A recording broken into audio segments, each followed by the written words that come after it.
Yo, today I'm gonna be showing y'all how to make emotional piano loops for RodWave, Polo G, and Lil Tjay. Let's get into it. Alright, so the first thing I did was I started off with a piano from Contact. This piano is the Noir Pure on the emotional preset.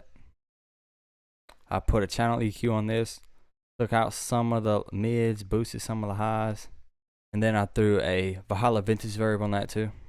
And these are the chords here.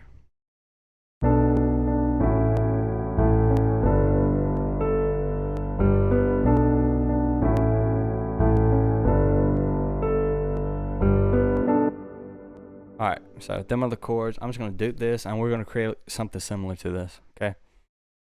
When you're creating something similar, right? So to get that RodWave feel, we're going to start on the B.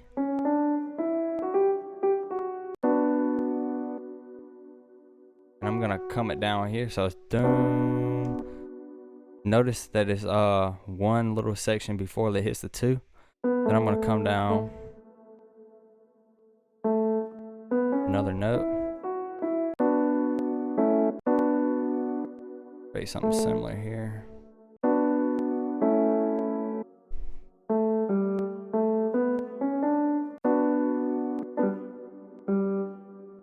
Alright, now we have this, which is just going down in the scale, right? Dum, dum, dum.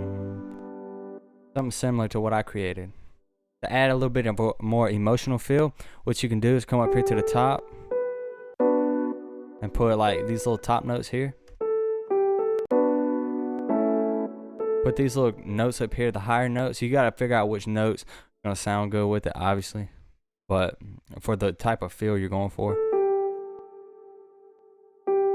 If you notice, actually, all we're doing is putting a layer, an octave of the B. So, right, so take the B, look, there's an octave of that B. A, G, and a G. So we're just octaving it up. And it makes it sound like more emotional.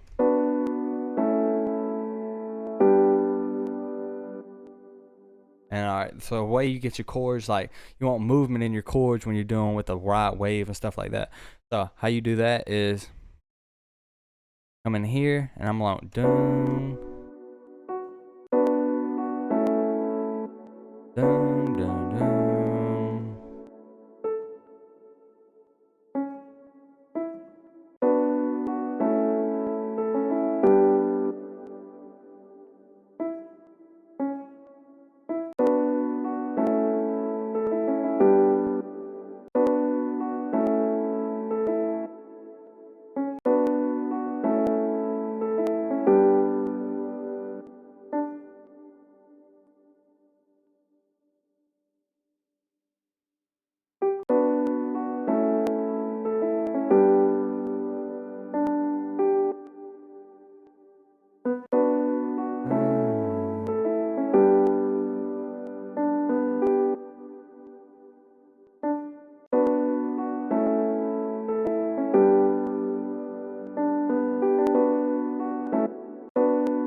Something like that, you just have to mess around with it, hit T and I on your keyboard in Logic Pro and just cut where you think the notes is. A good place to find it is right here in the middle.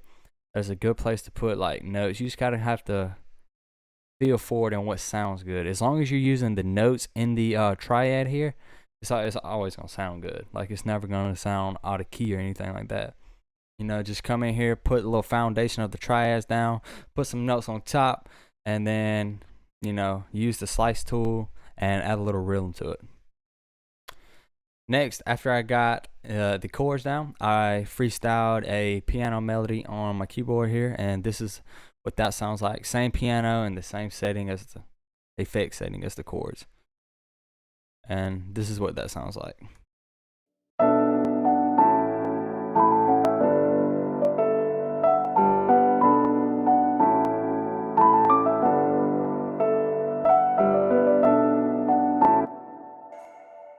Alright, that's that. And that's pretty much it for the piano. Now we get into the guitar. So this guitar is from Contact. This is the Baker's Dozen from Evolution Jazz Archtop. For the effects I have on this, I have a channel EQ, take out the lows and boost some highs. Next, Valhalla Vintage Verb. I have a widener on it to spread out that sound so it's not in the middle of the mix. Then I have a delay on it just to give it a little bit more body. This is Replica, Ping Pong. And this is what that guitar sounds like.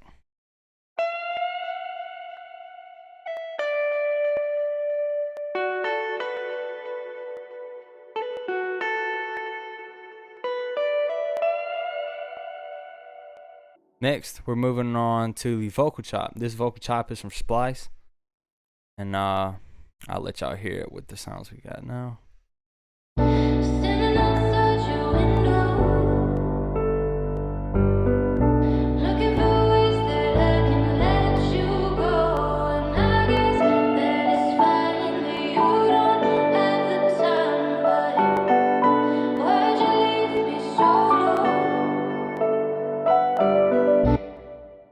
Alright, for effects on the vocal chop or acapella, whatever you want to call it.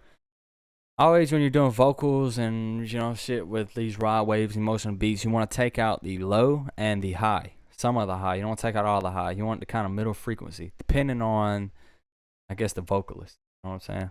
But I took out about 500 here to about the 3K range on the high. Next, I'm coming in with some Valhalla Vintage Verb with a 54 mix. I changed the size down to a 71%. Low cut, I messed with these knobs a little bit to make it sound a little cleaner. Next, I came in with a pancake to make the pan between one ear to the, make it pan between the right ear to the left ear, vice versa. So it's not sitting in the middle of the mix, because when the artist is rapping, usually their voice is gonna sit kind of directly in the middle. Obviously it changes, but you want the vocal kind of spread out a little bit. And then next, all I did from here is just add a bass to this.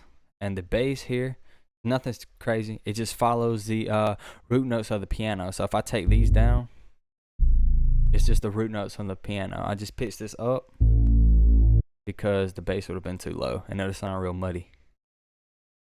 And that's pretty much it for this loop right here. I'll let y'all hear the whole thing. And if you have any questions about how I made this, if you want to work with loops in the future, all you gotta do is leave a comment. My email should be down below in the description. Hit me up on that, send loops, whatever y'all want to work with. Hope y'all enjoyed this video, and I'll catch y'all next time.